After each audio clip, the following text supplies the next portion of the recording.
Thursday, Mark Kilroy and his friends would go to Brownsville and walk across the border to Matamoros. They went bar hopping. This is where Mark would last be seen alive. Mark had been kidnapped right behind him. On March 1989 Mark Kilroy को एक Mexican बार के बाहर से kidnap किया गया। उसको torture और उसको सोमोडाइज किया गया। उसकी दोनों लेग्स को काटकर उसके ब्रेन को एक अफ्रीकन पॉट में बॉयल किया गया। उसके रीढ़ के हड्डी में एक रॉड डाला और उसके बोन को बाहर खींच लिया गया।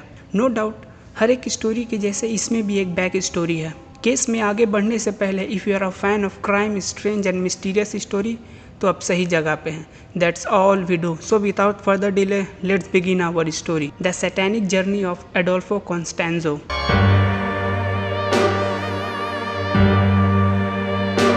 अडोल्फो का जन्म 1 नवंबर 1962 को मियामी में हुआ था। वो बैप्टाइज था और एक चर्च में एज एन अल्टर बॉय सर्व किया करता था।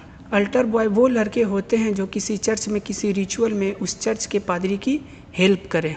लेकिन वो बचपन से ही पोलो मायम्बे में काफ़ी ज़्यादा इंटरेस्टेड था। पोलो मायम्बे वो अफ्रीकन रिलीजन है जिसमें इंसानों और जानवरों की हड्डी से कई अलग अलग रिचुअल्स किया जाता है। मैं बता दूं कि ये काफ़ी सीक्रेटली परफॉर्म किया जाता है। इनकी दोस्त और पड़ोसी कुछ अजीब सा नोटिस करते हैं एडोल्फो और उसकी मदर के बारे में। कुछ का कहना था कि एडोल्फो की मदर एक विच है क्योंकि वो अपने दरवाजे पे चिकन और बकरियों का कटा हुआ सिर रखा करती थी, इसलिए पड़ोसियों से अक्सर झगड़ा हुआ करता था। अडोल्फो जब सिर्फ 9 साल का था तभी उसकी मदर ने अफ्रीका के कई डिफरेंट रिलीजन और रिचुअल्स के बारे में बताना शुरू कर दिया था। सिर्फ 14 की उम्र में ही वो पोलो मायम्बे रिचुअल्स करना शुरू कर चुका था और वो अपनी रोज़मर्रा की ज़रूरतें पूरी कार्ड देखकर फ्यूचर बताकर किया करता था। कुछ दिनों के बाद अडोल्फो 2 लोगों को रिक्रूट करता है, Martin and Omar, to be disciple, servant and lovers. ऐसा कहा जाता था कि अडोल्फो फ्यूचर रीड कर सकता है और वो लोगों को क्लींजिंग रिचुअल भी ऑफर करता है अगर किसी ने उस पर ब्लैक मैजिक करी हो तो। हाँ, ऑफ कोर्स ये सब कुछ सिर्फ मनी के लिए था। कुछ लोग तो सिर्फ एक सेरेमनी का $4,500 तक पे किया करते थे। एडोल्फो ने तो पूरा मेन्यू तैयार किया था सेक्रीफाइस और रिचुअल्स के लिए, जैसे बॉय स्नेक $450, जेब्रा $11,000, मुर्गा $6, बकरा $30 और लायन कब्स $3,100 ईच। इन सभी जानवरों की शिपिंग के लिए वो ड्रग डीलर और हिटमैन को मैजिक ऑफर करता है जो कि इन्हें पुलिस से इनविजिबल बनाएगी। जी हाँ, कुछ लोगों का ऐसा बिलीफ था कि एडोल्फो इनको इनविजिबल बना सकता है। इन सभी सेक्रीफाइस और रिचुअल्स की सेटअप के लिए वो मैक्सिको सिटी के कब्रिस्तान में जाकर इंसानी हड्डी और अलग अलग चीज़ें कलेक्ट करता है to store his own nganga. Nganga is a traditional cauldron of blood. Actually ये एक ऐसा अफ्रीकन पॉट होता है जिसमें इंसानी अवशेष और जानवरों को पकाया जाता है। इन सब के बाद वो ह्यूमन सेक्रीफाइस करना शुरू करता है। एग्जैक्ट नंबर तो नहीं है कि कितने विक्टिम थे, बट 23 रिचुअल्स मर्डर उसके नाम पर डॉक्यूमेंटेड है। इन अप्रैल 1987 अडोल्फो कालजादा कार्टेल फैमिली से फुल पार्टनरशिप का डिमांड करता है, लेकिन उसको रिफ्यूज़ कर दिया जाता है। ऑन अप्रैल 13 कालजादा फैमिली के 6 मेंबर मिस्टीरियस तरीके से गायब हो जाते हैं। कालजादा फैमिली की ऑफिस से पुलिस को कुछ मेल्टेड कैंडल और स्ट्रेंज रिचुअल एविडेंस मिलता है। अराउंड 6 दिन गुजरने के बाद इन सभी की म्यूटिलेटेड बॉडी जुम्पांगो रिवर में मिलती है। At the end of the month Adolfo की मुलाकात 22 ईयर्स ओल्ड सारा एल्ब्रेट से होती है। She was a Mexican women और वो ड्रग स्मगलर गिलबर्टो सोसा को डेट कर रही थी, लेकिन बहुत ही जल्द वो एडोल्फो के साथ रहने लग जाती है और वो एडोल्फो के कल्ट की गॉड मदर और विचेस की हेड बनकर सामने आती है, adding her own twist to the torture of sacrificial victims.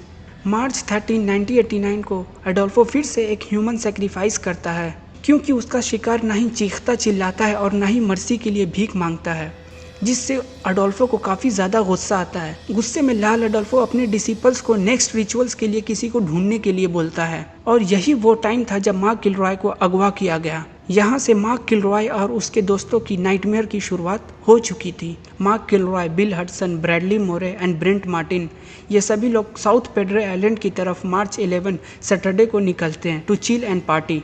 और वो जब वापस लौट रहे होते हैं तो वो अमेरिकन बॉर्डर से लगभग 200 मीटर दूर अपनी कार पार्क करते हैं और वो लोग मार्क को उधर ही छोड़कर जाते हैं to urinate behind a tree in small park. तभी बिल नोटिस करता है कि कुछ मैक्सिकन उसके तरफ बढ़ रहे हैं। जल्दी से बिल, ब्रैडली और ब्रेंट मार्क की तरफ बॉर्डर क्रॉस करके भागते हैं। और जब वो वहाँ पहुँचते हैं तो देखते हैं कि मार्क वहाँ नहीं है। कुछ देर मार्क के लिए इंतज़ार करते हैं और चले जाते हैं। वो ऐसा सोचते हैं कि शायद मार्क होटल गया होगा, और जब नेक्स्ट मॉर्निंग वो तीनों मार्क के लिए होटल जाते हैं तो मार्क होटल में भी नहीं था। वे समझ जाते हैं कि समथिंग वॉज रॉन्ग। ये वो टाइम था जब मार्क किलरॉय के लिए मिसिंग केस फाइल कराया गया। एक्चुअली बहुत लोग अक्सर मेटामोरस सिटी में मिसिंग केस फाइल किया करते थे। मैक्सिको की पुलिस और यूनाइटेड स्टेट की तरफ से Donald Wells, the US council of Matamoros, Mark की पड़ताल शुरू करते हैं। वो मार्क किलरॉय की डिस्क्रिप्शन जेल में, हॉस्पिटल में, यूएस और मैक्सिको की कई पुलिस स्टेशन में सर्कुलेट करते हैं। यहाँ तक कि America's most wanted crime show में मार्क किलरॉय केस के नाम से एक प्रोग्राम चलाया गया, लेकिन उससे भी कुछ जानकारी नहीं मिलती है। उसी दौरान यूएस और मैक्सिको की पुलिस ड्रग डीलर्स को पकड़ने का मुहिम शुरू करती है, लेकिन उससे भी मार्क किलरॉय की केस पे कोई फ़र्क नहीं पड़ता है। इन अर्ली अप्रैल मार्क किलरॉय के मेटामोरस सिटी से गायब होने के 3 हफ्ते के बाद पुलिस मेटामोरस सिटी में रहने वाले 22 वर्षीय हर्नांडेज रिवेरा को गिरफ्तार करती है, ड्रग्स रखने और रोड ब्लॉक से गाड़ी तेज भगाने के मामले में। बात नोट करने वाली ये है कि वो अडेल्फो के किए रिचुअल से कन्विंस था कि वो इनविजिबल है, इसलिए वो रोड ब्लॉक से आसानी से निकल सकता है। ही थॉट टू हिमसेल्फ, मैं तो इनविजिबल हूँ, इसलिए मैं रोड ब्लॉक से आसानी से निकल सकता हूँ। क्वेश्चनिंग के दौरान हर्नांडेज रिवेरा कई ड्रग्स डीलर की आइडेंटिटी रिवील करता है और बताता है सेंटा इलिना फार्म के बारे में, जहां वो अक्सर ड्रग स्टोर किया करता था। मैक्सिकन पुलिस को वहां से लगभग 35 किलो ड्रग्स बरामद होता है, लेकिन पुलिस उसके लिए अनप्रिपेयर्ड थी, जो भी वो आगे देखने वाले थे। वे उस फार्म में मार्क किलरॉय की फोटो देखते हैं, और जब उस फार्म के केयर टेकर से पूछा जाता है क्या वो इसे जानता है, तो वो 1 किलोमीटर दूर एक झोपड़े की तरफ इशारा करता है। और जैसे ही पुलिस उस झोपड़े की तरफ पहुंचती है, वहाँ उन्हें सड़ते हुए मांस का स्मेल फील होता है। जल्दी जल्दी दफनाई गई 12 मेल बॉडी के बीच में मार्क किलरॉय की भी डेड बॉडी मिलती है। कुछ को चाकू से काटा गया था तो कुछ को गोली मारी गई थी, कुछ को फांसी दी गई थी तो कुछ की बॉडी को पूरी तरीके से चीरा फाड़ा गया था। इन लोगों की दिल भी निकाली गई थी, उसके साथ ही उनके आइज और टेस्टिकल भी बाहर निकाले गए थे।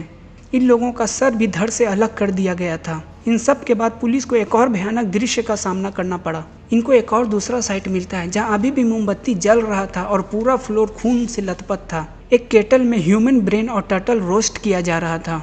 उसी रूम में और भी पॉट थे जिसमें खून, बाल और बॉडी के अलग अलग पार्ट स्टोर करके रखा हुआ था। पुलिस को एक ऑयल से भरा हुआ ड्रम मिलता है। It might be possible victim को इसी में बॉयल किया जाता होगा। यह ऐसा लग रहा था कि ह्यूमन स्लॉटर हाउस है। One of the first American to arrive at the site was Lieutenant George Cavito, who said, "I have been on the force 15 years and there is no word to describe what I saw here." Suspect ऐसा सोच रहे थे कि human sacrifice उनको invisible बनाएगा और उनके drug business को पुलिस से भी प्रोटेक्शन मिलेगा। इनका ऐसा मानना था कि ये बुलेट प्रूफ और इनको इनविजिबल बनाएगा। इसके तुरंत बाद ही इस कल्ट के 5 मेंबर इंक्लूडिंग सारा एल्ड्रेट और अडोल्फो कॉन्स्टेंजो के नाम का अरेस्ट वारंट इशू किया गया। Experts identify the object found in the killing farm and in Aldrete room. जैसे ही आइडेंटिटी एक्सपोज होती है, Adolfo realise the end was near. वो पूरी तरह से पागल हो जाता है। वो पैसों की गड्डी खिड़की से बाहर फेंकता है और अंधाधुंध फायरिंग करता है।